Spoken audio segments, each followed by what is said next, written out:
জীবনে এমন অনেক সময় আসে যখন আমরা হতাশ হয়ে পড়ি।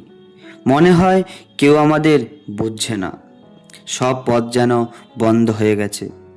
কিন্তু মনে রাখবেন, অন্ধকার যতই গভীর হোক না কেন, সূর্য আবার উদয় হবেই। ভগবান আমাদের জীবনে যে পরিস্থিতি দেন, তার পিছনে কোনো না কোনো শিক্ষা লুকিয়ে থাকে।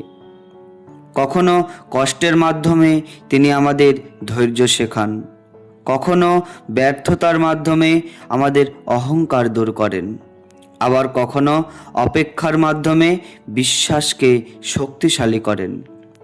তাই বিপদের সময় ভেঙে পড়বেন না, নিজের কর্তব্য পালন করুন এবং ভগবানের উপর ভরসা রাখুন। আজ যা আপনার কাছে সমস্যা বলে মনে হচ্ছে, হয়তো আগামী দিনে সেটাই আপনার জীবনের সবচেয়ে বড় আশীর্বাদ হয়ে উঠবে। প্রতিদিন কিছু নাম স্মরণ করুন।